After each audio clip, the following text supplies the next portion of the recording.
이제 전도서의 이제 결론 부분에 다다르게 되었습니다. 그런데 결론에 다다르면서 전도자가 불현듯 뭔가 따로 설명을 하고 싶어 하는 듯 청년을 호출합니다. 그래서 청년이여 이렇게 부르면서 이야기를 하려고 하는데요. 11장 9절을 같이 한번 읽겠습니다. 11장 9절 시작. 청년이여 내 어린 때를 즐거워하며 내 청년의 날들을 마음에 기뻐하여 마음에 원하는 길들과 내 눈이 보는 대로 행하라. 그러나 하나님이 이 모든 일로 말미암아 너를 심판하실 줄을 알라. 여러분 청년이여 이렇게 말하니까 갑자기 그동안 쭉 이야기해왔던 그 전도서의 대상이 갑자기 청년들로 포커스가 딱 맞춰주면서 좀 이렇게 축소되는 느낌이 들어요. 그래서 자연스럽게 청년이 덜 된 어린 친구들은 이거 내 이야기는 아니네 라고 마음을 닫을지도 모르겠고, 혹은 청년 시절이 이미 한참 지나간 좀 어른들은 약간 소외감을 느낄 것 같은 느낌을 느꼈어요. 전도자가 말하는 청년은 언제부터가 언제까지가 청년일까요? 언제부터가 청년일까요? 말하기 따라서 굉장히 달라질 수가 있겠는데, 저는 이게 문자적으로 청년일까라는 질문을 하게 됐어요. 이유는 전도서가 처음부터 지금까지 줄곧 한결같이 이야기한 연령층은 모든 사람, 모든 보편적 대상으로 이야기해왔기 때문이거든요. 그리고 전도자는 특정 연령대를 지목해서 이야기한 적이 없고, 먹고 마시고 노동하는 모든 사람의 모든 때가 의미 있어야만 한다는 것을 강조해 왔기 때문에 그래요. 더군다나 우리 지금 9절인데 9절의 말씀이 사실은 8절에서 반복되었어요. 8절에서도 기뻐하고 즐거워하고 그 대신에 악을 조심하라는 식으로 이야기를 한 것이 9절에 다시 반복되는데, 8절에서는 청년이 아니라 모든 사람들을 대상으로 이야기했거든요. 그런 의미에서 갑작스럽게 청년을 그냥 우리가 생각하는 연령대의 청년이라고 생각한다면 좀 맥락상 자연스럽지 않습니다. 그런 의미에서 저는 이런 거죠. 나이는 60이어도 마음은 청년이다 라는 말이 뭔지 제가 실감하게 된 입장에서, 제가 올해 이제 60이 됐는데 그런 입장에서 청년을 이렇게 정의하기로 결정했어요. 청년은 모든 사람의 오늘이다. 청년은 모든 사람의 오늘이에요. 그러니까 우리들의 모든 인생에서 가장 젊은 날은 바로 오늘이죠. 모든 사람에게 남은 모든 인생에서 가장 젊은 날은 오늘이에요. 따라서 나이가 들었어도 또 질병의 터널을 통과하고 있는 중이라고 할지라도 내가 의식을 잃어버리기 전까지의 모든 오늘은 우리들의 인생 중에 가장 젊은 날, 곧 청년의 날이라고 할 수가 있겠습니다. 그게 전도서가 지금까지 줄곧 이야기해왔던 먹고 마시고 노동하는 기쁨을 발견하는 영원성을 담은 오늘, 곧 영원한 오늘이라는 주제를 쭉 이야기해왔는데 그 주제에 훨씬 더 부합한다고 하는 생각이 듭니다. 이렇게 생각하고 나니까요, 제 마음이 훨씬 편안해지면서 나도 전도서를 묵상할 자격이 있는 것 같은 느낌이 이렇게 들면서 좀 자연스럽게 풀어진 것 같은 생각이 들어요. 결국 우리가 매일 맞이하는 오늘을 하나님 앞에서 최고의 날로 받아서 하루하루 그의 뜻을 따라 살아가는 모든 살아있는 자들이 청년이다, 이렇게 우리가 말할 수 있겠습니다. 오늘 전도자는 청년들에게 두 가지 삶의 태도를 요청합니다. 즐거워하라, 그리고 기억해라. 이 두 가지입니다. 9절 상반절을 읽을까요? 먼저 즐거워하라. 9절 상반절 시작. 청년이여 내 어린 때를 즐거워하며 내 청년의 날들을 마음에 기뻐하여 마음에 원하는 길들과 내 눈이 보는 대로 행하라. 여러분 보세요. 무엇보다도 우리는 우리들의 남은 모든 날들 중에 가장 젊은 날인 오늘을 즐거워하고 기뻐할 수 있어야 합니다. 자, 즐거워하고 기쁘게 산다는 것과 관련된 내용을 우리가 어떻게 설명할 수 있을까요? 다양하게 설명할 수 있겠지만 누군가 시켰기 때문에 사는 삶이 아닌 오늘이어야 되는 것이죠. 사람들의 눈치를 보면서 그들의 생각에 맞추어서 잘 보이려고 사는 삶이 아니어야 하는 것입니다. 내 영혼이, 내 양심이, 내 진실한 마음이 마음 깊이 원하는 길을 찾아서 걸어가는 삶을 살라는 것이죠. 과거의 상처와 힘겨운 기억에 매여 있는 오늘이 아니어야 하죠. 내일에 대한 내일에 대한 두려움과 염려에 저당 잡혀 있는 오늘이 아니어야만 하죠.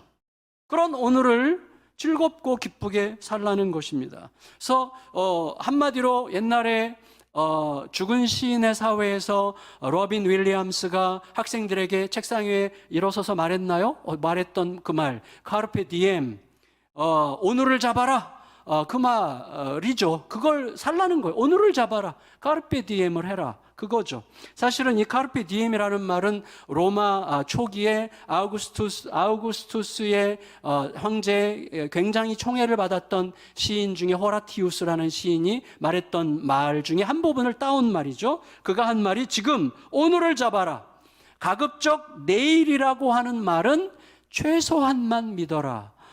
라는 말에서 앞에 카르페 디엠, 꾸암 미니멈, 크레둘라, 포스테로, 이런 말이에요. 제가 멋있는 척 하려고 외웠는데, 앞에 카르페 디엠만 딱 따온 거죠.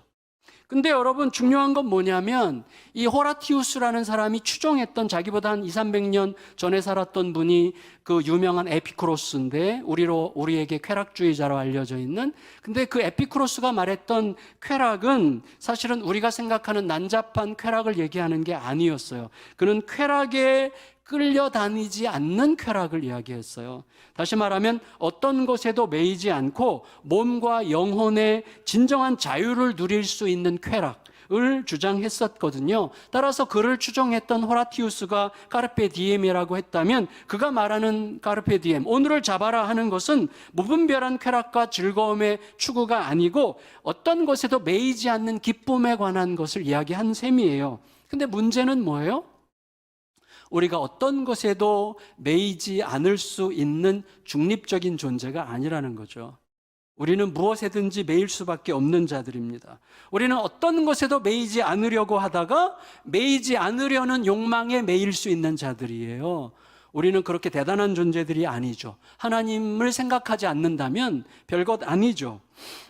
따라서 여러분, 우리를 매이게 하는 어떤 것들보다도 우리 더 강한, 그러니까 우리를 강하게 매면서도 자유케 하는 그 신적인 가치에 매이지 않으면, 오직 주의 사랑에 매여가 아니라면 우리는 어떤 것이든지 매여서 그것에 의해서 조금씩 황폐해져 갈 수밖에 없는 자들이죠. 그런 의미에서 에피쿠로스나 호라티우스보다는 전도자의 말이 훨씬 더 설득력 있게 들립니다. 전도자가 뭐라고 말하죠?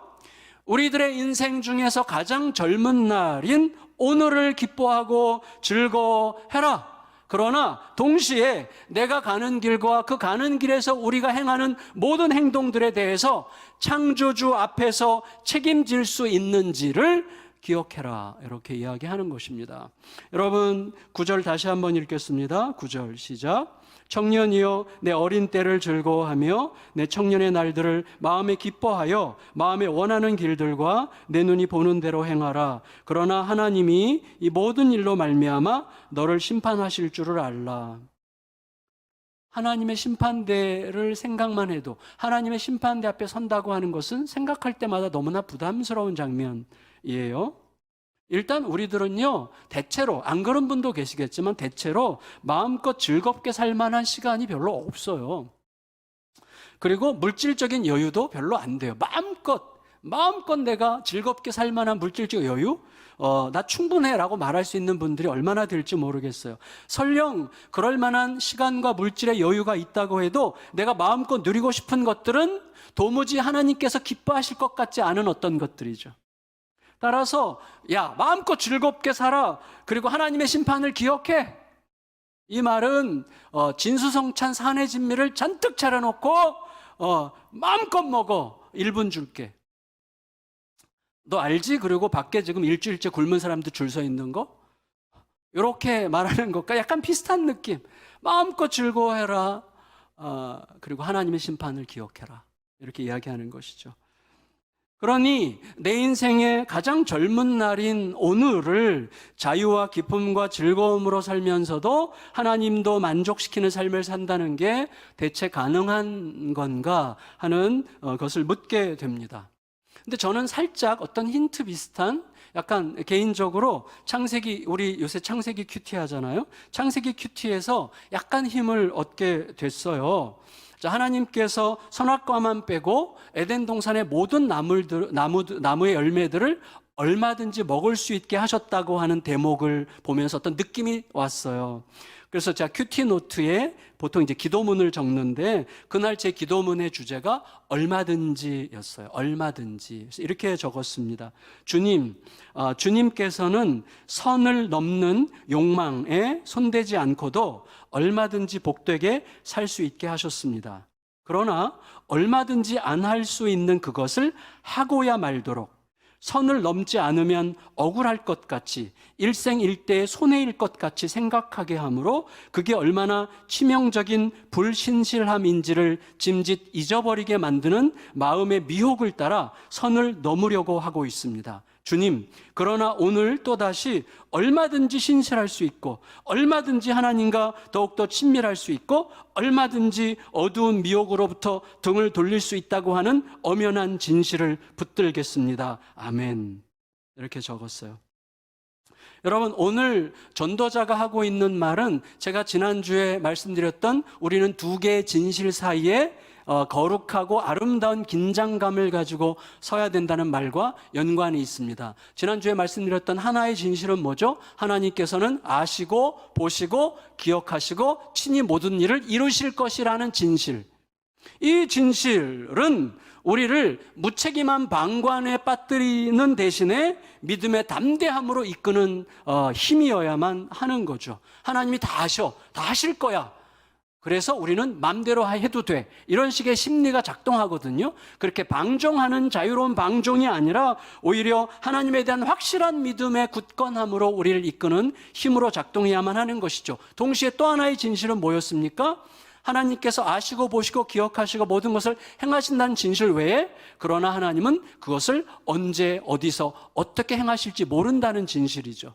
그 진실 때문에 우리들은 종교적 조급증에 빠지고 뭐가라도 하지 않으면 안 될 것 같은 불안함을 느낄 가능성이 있지만 그 대신에 그 진실, 언제 어디서 어떻게 하실지 모른다는 진실은 우리를 진실한 성실함으로 매일매일 성실함으로 언제일지 모르니까 늘 신실하게 살아가게 만드는 동력으로 작동해야 하는 것이죠.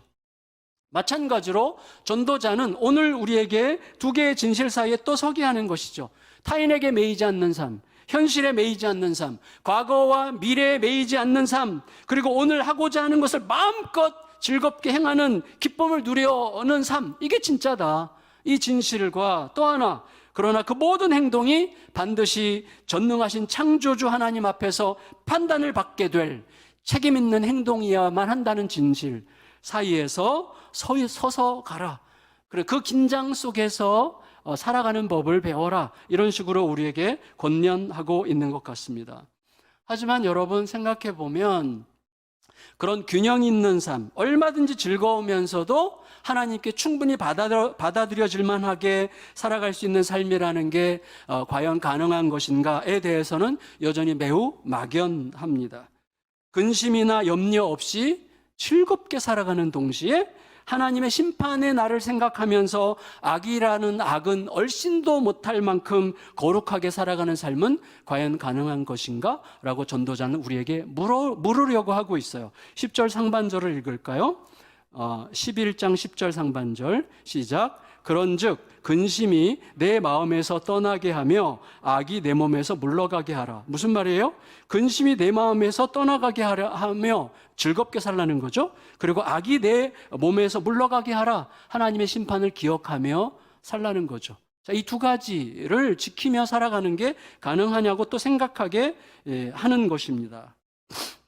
여러분, 우리가 보면요, 걱정 근심이 하나도 없이 매우 낙천적으로 행복하고 즐겁게만 살아가는 것처럼 보이는 분들이 계세요. 그런 분들이 전혀 없는 게 아니죠. 또 어떤 분은 악이란 악은 얼씬도 못할 것 같이 매우 경건해 보이는 분도 계시죠. 너무 보면 막 홀리. 그래서 너무 거룩해 보이는 분도 계시죠. 그런데 여러분, 자, 이 두 가지가 만날 수 있습니까? 매우 낙천적으로 늘 즐겁게 사는 것과 매우 홀리하게 사는 것이 만날 수 있을까요? 매우 낙천적으로 사는 동시에 경건하게 산다는 것이 가능할까요? 그건 우리도 모르게 충돌하지 않겠습니까? 그 사람 속에 대체 뭐가 있을지 우리가 어떻게 알아요? 낙천적으로 즐겁고 자유롭게 살지만 그 명분으로 자기도 모르게 짐짓, 하나님의 진노를 살 만한 행동들을 범하고 자기도 모르는 사이에 누군가를 해롭게 할 가능성은 얼마든지 많은 거예요. 그리고 매우 경건하고 매우 거룩한 것처럼 보여도 실제 마음은 하나님의 심판에 대한 두려움에 눌려있고 자유와 즐거움이 하나도 없이 강박적인 죄책감과 작은 실수에 대한 과도한 집착이나 각박한 경건주의적 소심함으로 살아가고 있는지도 모르죠. 사람의 마음을 누가 알겠어요? 여러분, 이 모든 모습들이 전도자는 뭐라 그래요? 다 어린 시절의 현상들이다. 어린 시절의 현상들이다. 그래서 어떤 거예요? 풀어주면 망아지처럼 날뛰고, 그리고 귤에 꽁꽁 묶으려고 하면 지나치게 소심한 강박에 사로잡히는 이 어린아이, 어린 시절의 어두운 모습들이라 이런 식으로 우리에게 알려주려고 하는 것 같아요. 10절을 다시 한번 읽을까요? 10절 시작. 그런즉 근심이 내 마음에서 떠나게 하며 악이 내 몸에서 물러가게 하라. 어릴 때와 검은 머리의 시절이 다 헛되니라. 여러분, 그러면 이런 허무한 시절, 헛된 시절을 마땅히 피하면서 살아갈 수 있는 길은 과연 있는 것일까? 여러분, 너무 빨리 정답을 말하면 오히려 설득력이 떨어진다는 것을 알고 있지만 우리 온 인류가 그 길을 발견할 수 있는 곳이 예수 그리스도의 십자가 말고 또 있을까 싶다는 말을 빨리 하고 싶습니다. 길이 없어요. 그리스도의 십자가 외에는. 여러분, 엄청난 기쁨과 자유의 만족으로 당당하게 동시에 지극히 주의 깊고 책임 있게 살아갈 힘이 우리에게는 없어요. 우리는 반드시 치우치게 되어 있습니다. 교회도 마찬가지고 어디로나 치우치게 되어 있어요. 자유를 이야기하면 반드시 어디선가 방종이 일어나고요. 그 다음에 계속해서 뭔가 꾸짖고 심판을 얘기하면 굉장히 주눅들어서 하나님을 이상한 하나님으로 만들어버리는 그게 우리들의 모습이라는 말이죠. 근데 여러분, 생각으로는 가능해요. 그렇게 즐거우면서도 하나님 앞에 살아가는 게 생각으로는 가능하지만 실행은 완전히 불가능합니다. 여러분, 때로 우리들에게 매우 실천적인 의지가 필요하기도 하고요. 깊은 고민이 필요하고 마음의 깊은 수련이 필요합니다. 그렇게 열심히 노력해가지고 그걸 통해서 내가 기대하는 어떤 바람직한 상태를 성취하는 것처럼 보일 수도 있어요. 근데 그렇게 성취한다고 해도 내가 성취한 그 즐거움이나 경건 때문에 그것들이 충돌함으로 혹은 그런 요소들 때문에 우리들은 필연적으로 우리도 모르는 사이에 어두운 그림자들을 남기게 되어 있어요. 여러분, 에베소 교회가 그러고 싶어서 그랬습니까? 그들은 단지 진리를 지킨 거예요. 근데 진리를 열심히 지키다 보니까 사랑을 어느새 다 잃어버리는 거예요. 어떤 교회는 사랑하다가 진리를 훼손시키는 거죠. 그게 우리들의 한계예요. 연약함이죠. 여러분, 이것을 어떤 그림으로 표현할 수 있는데 우리는 일직선 위에 중앙에 서 있어요. 일직선 위에 중앙에 서 있고 왼쪽 끝에는 즐거움이 있고 오른쪽 끝에는 경건이 있어요. 우리는 왼쪽 끝과 오른쪽 끝을 동시에 갈 수 없어요. 그게 우리들의 입장이에요. 이 땅을 살아가는 우리들의 모습이에요. 그러니까 우리들의 의지로 살아가려고 할 때 즐거움은 왼쪽에 있고 경건은 오른쪽에 있기 때문에 둘 다를 동시에 추구한다는 것은 불가능한 일입니다. 하지만 십자가는 우리를 직선 위에 세우지 않고 삼각형 위에 세운다고 저는 생각해요. 십자가는 삼각형 위에 우리를 세워요. 그리고 삼각형의 꼭대기에 있는 십자가만 보게 해요. 그러면 십자가가 양쪽으로 동시에 도달하게 해주는 거예요. 여러분, 십자가는요, 명사가 아니라 동사라고 저는 말하고 싶어요. 우리가 명사, 동사 비유 많이 하는데 무슨 말이냐면 십자가는요, 우리를 일정한 어떤 수준, 일정한 어떤 상태를 보장해주는 어떤 명사형이 아니고, 날마다 우리를 움직이게 하는, 날마다 우리를 새로운 출발점에 서게 하는 동사적 속성을 갖고 있어요. 우리를 날마다 도전하고, 날마다 새롭게 자극하고, 날마다 새로운 용기와 힘을 주어서 넘어지더라도 다시 일어나게 하시고, 그 길을 가게 하는 날마다 움직이는 능력이죠. 십자가가 보여줍니다. 뭘 보여줘요? 나를 완전히 받으신 그 영원한 사랑의 품을 기억하게 함으로 어떤 것에도 매이지 않는 자유를 누리게 하죠.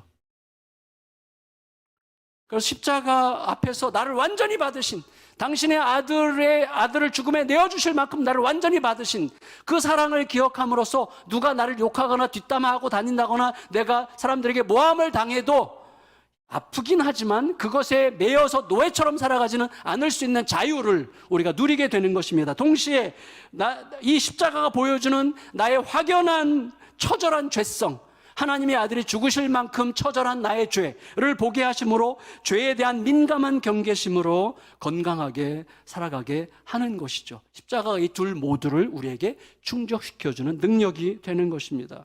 우리는 하나님이 질서의 하나님이라는 것을 잘 알면서도 하나님의 은혜와 용납을 과대 포장해서 무분별하고 무질서한 욕망을 추구하기가 쉬운 존재들이죠.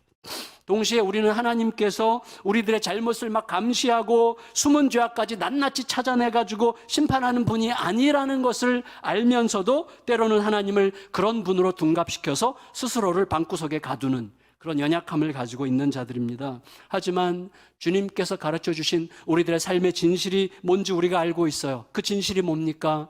하나님의 눈부신 사랑을 알수록, 그 눈부신 사랑을 알수록 아름다운 두려움, 이 아름다운 두려움이 뭐예요? 경외심이죠. 이 아름다운 두려움에 사로잡혀서 그 사랑에 부합하는 삶을 너무나 살고 싶은 이 자유로운 선택이 충만해지게 하시고, 그리고 사랑에 부합하지 못할까봐 건강하게 긴장하는 삶의 균형을 잡아가게 되는 것이죠. 지극히 아름다운 사랑을 보여주는 사람을 생각해 보세요.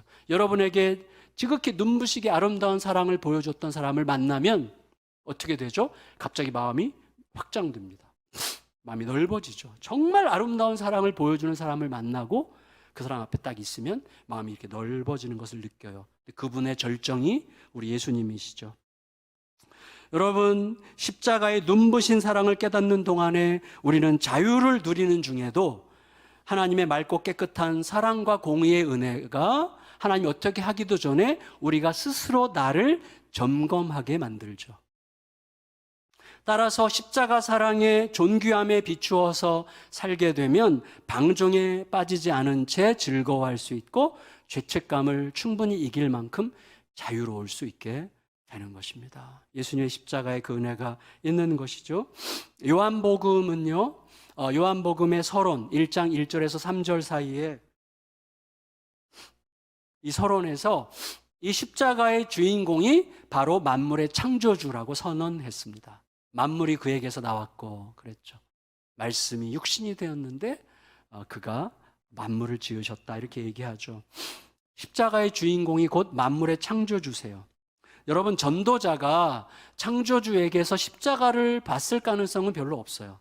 이 전도서의 전도자가 그는 창조주를 알고 있었지만 창조주를 보면서 십자가까지 보았기는 굉장히 어려웠을 거예요. 하지만 우리는 십자가를 통해서 만물의 창조주를 볼 수 있게 됐습니다. 그리고 그분이 우리를 위해서 자기를 온전히 내어주신 불가사의한 신비를 보죠. 여러분, 욥 생각해 보세요. 욥이 굉장히 똑똑한 사람이죠. 시대의 모순과 혼란을 다 꿰뚫고 있었고 그 시대의 혼란과 모순이 내 안에서 얽혀 들어가면서 내가 현재 당하고 있는 고통과 이게 해석이 안 되고 설명이 안 돼서 너무나 큰 혼란 속에 있었을 때, 그리고 그 욥을 너무나 잘 이해하고 있는 전도자, 이 두 사람이 어디서 문제가 해결되는 것을 보는 거예요? 창조주 앞에 섰을 때예요. 논리적 추론으로 해석됐기 때문이 아니라 창조주의 신비 앞에서 압도당했을 때 이게 풀어지는 것을 경험하는 거예요. 여러분, 마치 대자연 앞에 가면 이게 설명이 됐기 때문이 아니라 그냥 압도당하면서 내 자신의 문제 그냥 살아도 되겠구나, 이게 되는 거죠. 그냥 저절로 되는 거지 내가 충분히 설득당하고 해석됐기 때문에 살아가는 게 아닌 것이죠. 따라서 욥이나 전도자가 창조주를 대면한 것만으로도 온갖 삶의 모순과 혼란이 확연하게 정리된 것을 느낀 게 사실이라면 우리는 십자가를 지신 창조주를 통해서 훨씬 더 선명하게 그 길을 갈 수가 있게 된 것입니다. 그래서 전도자는 오늘을 살아가는 모든 신자들에게 뭐라고 얘기해요? 창조주를 기억하라. 이렇게 얘기하고 있는 거예요. 1절, 2절 읽겠습니다. 1절, 2절. 12장 1절 2절 시작. 너는 청년의 때에 너의 창조주를 기억하라. 곧 곤고한 날이 이르기 전에 나는 아무 낙이 없다고 할 해들이 가깝기 전에 해와 빛과 달과 별들이 어둡기 전에 비 온 뒤에 구름이 다시 일어나기 전에 그리하라. 여러분, 창조주를 기억하라. 창조주를 기억하라는 이 말씀 속에 어떤 내용들이 담길 수 있을까요? 창조를 기억하라. 무엇보다도 여러 가지가 담길 수 있겠는데 이게 담길 수 있겠죠. 창조주를 기억하라는 말에는 너가 피조물임을 잊지 말아라. 너가 창조자가 아니야. 너는 피조물일 뿐임을 기억해. 그리고 너의 인생은 너가 스스로 선택한 게 아니라는 걸 기억해. 너의 인생을 너의 의지와 선택이 모든 것을 통제할 수 없다는 걸 기억해. 그리고 너의 인생을 영원히 책임질 분이 계시다는 사실을 기억해. 라는 말이 창조주를 기억하라에 담길 수 있는 말들이겠죠. 여러분, 우리가 살아가면서요, 느껴요. 똑똑한 줄 알았던 내 머리가 어느새 갑자기 엉켜 들어가고 내 현실을 완전히 보장해 줄 수 있을 것처럼 느껴졌던 현실의 여러 가지 객관적 조건들이 갑자기 막 뒤틀어지면서 이 복잡해진 머리와 현실의 엉킴이 서로 충돌하고 만나면서 모든 게 혼란스러워지는, 뭐가 뭔지 모르겠는, 이제 죽을 것만 같은, 길이 안 보이는 그런 어둠의 시간들이 우리에게 찾아옵니다. 그런 상황에서 어떻게 그 문제가 해결이 돼요? 논리적으로 추론하고 논리적으로 설명돼서 해결되는 게 아니라 창조주의 손길이 느껴지는 광활한 밤하늘, 깜깜한 밤하늘과 거기서부터 쏟아져 내리는 별들을 보는 순간 우리는 우리의 모든 얽힌 모순들이 매우 비약적이고 매우 계시적인 감동으로 내 안에서 해소되는 것을 느끼게 됩니다.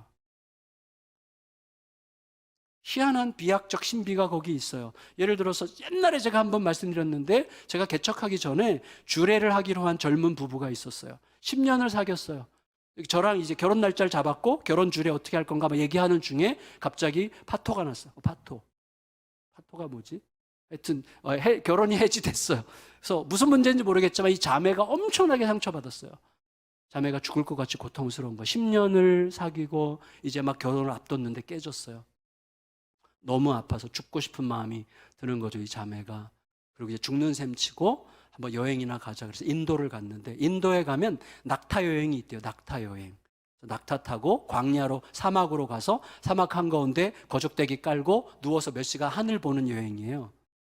그래서 그 사막에서요 한가운데 깜깜한 밤에 누워서 하늘을 보는데요. 모래알같이 촘촘하게 박힌 그 엄청난 그 별들이 막 하늘에서 쏟아져 내리는 것 같은 광활함을 보면서 하나님의 크심 앞에 완전히 압도되면서 살아도 되겠구나. 나 살고 싶어. 라는 마음이 갑자기 찾아온 거예요. 돌아와가지고 직장생활 하면서 열심히 살면서 지금은 결혼 잘해가지고 딴 남자랑 결혼해서 애 둘 낳고 잘 살고 있어요. 제가 굉장히 아끼는 우리 자매인데 여러분, 그런 시간들이 우리들에게 있는 거죠. 그런데 지금 전도자는 말해요.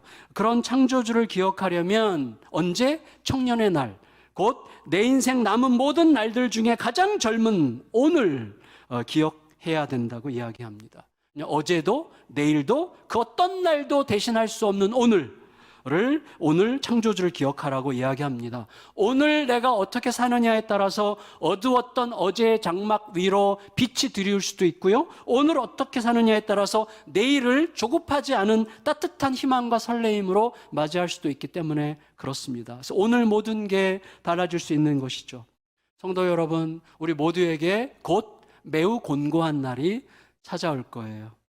내 인생의 가장 젊은 날인 오늘을 이미 지나가 버린 좋은 시절이었다고 후회하게 될 그날이 신속하게 갑자기 찾아오게 될 것입니다. 따라서 매일매일의 오늘들이 너무나 소중하죠. 저도 지금 이제 올해 60이 되면서 또 제 상황 자체가 하루하루가 매우 소중하게 아주 느껴지고 고맙게 느껴지고, 그렇다고 조급하지 않고 매우 평화로운 이 기쁨을, 특권을 누리고 있습니다. 여러분, 우리는 살아가는 동안에 내가 벌써 30이 다 돼가네? 벌써 30이야. 내 조금 있으면 40이네? 벌써 40이야. 조금 있으면 어떻게 내가 50이라는 숫자가 내 인생에 올까? 근데 벌써 50이네? 어떻게 내가 60이라는 숫자, 내가 벌써 60이네? 제가 60이잖아요? 그렇게 하면서 우리는 수없이 많은 벌써를 되뇌이며 살고 있습니다. 그렇게 되뇌이면서 짐짓 그리워하게 될 그날들, 이미 지나가 버린 그 모든 날들이 사실은 나의 오늘이었던 적이 있다는 것을 우리는 잘 알고 있습니다. 그리고 앞으로 언젠가는 이제 아무 낙이 없구나 라고 한탄하면서 그때가 진짜 좋았는데 라는 말로 이미 지나가 버린 좋은 날이었다고 기억하게 될 그날이 바로 오늘이라고 하는 사실도 기억해야만 합니다. 늙음을 한탄하며 죽음을 기다리는 날, 곧 해와 빛과 달과 별들이 어두워지는 날, 이미 비가 다 쏟아져 버렸기 때문에 다시 일어나는 구름에서는 대지를 적실 비를 기대할 수 없는 그런 날, 이미 모든 것을 다 소진하고 쏟아부었기 때문에 의욕과 열정이 다 사라져 버린 날이 오게 될 것입니다. 하지만 우리에게 중요한 것은 따로 있어요. 그거는 우리가 여기 있다는 거죠. 우리가 아직 살아있어서 예배 자리에 앉아있다는 것, 그리고 이 시간이야말로 내 인생 중 가장 젊은 희망의 날이라는 것, 이게 우리 모두에게 너무나 중요합니다. 12장 1절 2절을 그런 의미에서 다시 읽겠습니다. 12장 1절 2절 시작. 너는 청년의 때에 너의 창조주를 기억하라. 곧 곤고한 날이 이르기 전에, 나는 아무 낙이 없다고 할 해들이 가깝기 전에, 해와 빛과 달과 별들이 어둡기 전에, 비 온 뒤에 구름이 다시 일어나기 전에 그리하라. 그에 따라 전도자는요, 이제 벌써 끝이네, 이제 다 갔구나, 이제 남은 날이 없구나 라고 말하게 될 그날이 어떤 날이 될 것인지를 매우 비유적으로 흥미롭게 이렇게 표현합니다. 3절에서 6절을 읽습니다. 3절에서 6절 시작. 그런 날에는 집을 지키는 자들이 떨 것이며 힘 있는 자들이 구부러질 것이며 맷돌질하는 자들이 적음으로 그칠 것이며 창들로 내다보는 자가 어두워질 것이며 길거리 문들이 닫혀질 것이며 맷돌 소리가 적어질 것이며 새 소리로 말미암아 일어날 것이며 음악하는 여자들은 다 쇠하여질 것이며 또한 그런 자들은 높은 것을 두려워할 것이며 길에서는 놀랄 것이며 살구나무가 꽃이 필 것이며 메뚜기도 짐이 될 것이며 정욕이 그치리니 이는 사람이 자기의 영원한 집으로 돌아가고 조문객들이 거리로 왕래하게 됨이니라. 은줄이 풀리고 금그릇이 깨지고 항아리가 샘 곁에서 깨지고 바퀴가 우물 위에서 깨지고. 여러분, 이 3절과 6절의 말씀에 대한 굉장히 다양한 해석들이 있더라고요. 저도 최소한 10권 이상의 이제 그 책들을 참조를 했는데 아주 다양해요, 의견들이. 근데 저는 이런 쪽으로 마음이 훨씬 더 갔어요. 너무 학문적이려고, 너무 아카데믹하려고 하는 게 좀 약간 부담스러웠고, 그리고 또 너무 객관적이라고 애써서 너무 무미건조하게 이것을 해석하려고 하는 게 조금 불편했어요. 오히려 약간 어느 정도 갖다 붙이는 것 같은 위험성이 좀 있더라도 예수님 시절에 사실은 여러분 바벨론 포로기 때 이스라엘 백성들이 썼던 언어는 아람어, 시리아어거든요. 아람어를 썼는데 그 아람어가 사람들에게 훨씬 더 익숙했기 때문에 구약 히브리 성경을 아람어로 번역을 했어요. 그게 이제 탈굼인데, 탈굼 번역의 전통은 성경을 좀 더 쉽게 이해하기 위해서 약간의 해석을 붙이면서 번역을 한 거예요. 근데 그때 있었던 탈굼 해석 전통이 훨씬 마음에 와닿았어요, 저에게는. 그래서 그 전통을 따르면서 약간 제가 조정해서 다시 이제 해석을 했는데, 그것을 좀 더 소개하면, 그날은 어떤 날이냐면, 날을 아까 우리가 읽었죠? 집 지키는 자들이 떤다. 집을 지키는 자들이 떨 것이며 그랬어요. 그러니까 집을 지키는 자들이 떨듯이 몸을 가누어야 할 두 팔이 덜덜 떨리는 날이죠. 그날은 힘 있는 자들이 구부러지듯이 몸을 지탱하는 다리와 허리에서 힘이 다 빠져서 후들거리는 날이죠. 그날은 맷돌질 하는 자들이 너무 적어서 맷돌질을 더 이상 못하듯이 이빨이 다 빠져서 더 이상 씹지 못하게 되는 날이죠. 그날은 창들로 내다보는 자가 어둠에 가려지듯이 눈이 침침하고 흐려져서 무엇이든지 선명하게 보기 매우 어려운 날이죠. 그날은 길거리 문들이 닫히듯이 귀가 막혀서 제대로 들을 수 없는 날이고, 맷돌 소리가 점점 적어지듯이 목소리에 힘이 빠지는 날이고, 새소리에 잠이 깨듯이 새벽잠이 없어지는 날이고, 음악하는 여자들이 쇠해지듯이 즐겁고 흥겨운 기쁨이 소멸하고 노래가 점차 사라지는 날이죠. 그날이 되면 높은 것이 두렵고 길에서 별것 아닌 것에도 깜짝 놀라고 살구나무에 꽃이 피듯 머리가 온통 하얘지고 온몸에서 힘이 빠져서 메뚜기도 짐처럼 느껴지고 정욕이나 열정도 다 사라지게 될 것이에요. 우리 모두는 어느 누구도 예외 없이 이토록 무기력하게 쇠약해져 가면서 결국 영원한 집으로 마지막 거처를 옮길 준비를 해야만 합니다. 그날이 되면 몸을 아름답게 장식했던 은줄은 풀리고 애지중지 사용했던 금그릇도 떨리는 손에서 빠져나와 떨어져 깨지게 되고, 샘물을 담기 위해 가져갔던 항아리가 샘 곁에 떨어져서 깨지듯이 우리의 온몸의 대사작용을 제대로 통제할 수 없게 될 것이고, 우물물의 도르래 바퀴가 깨지듯이 힘을 쓰도록 도와주는 모든 관절들이 삐걱거리게 되겠죠.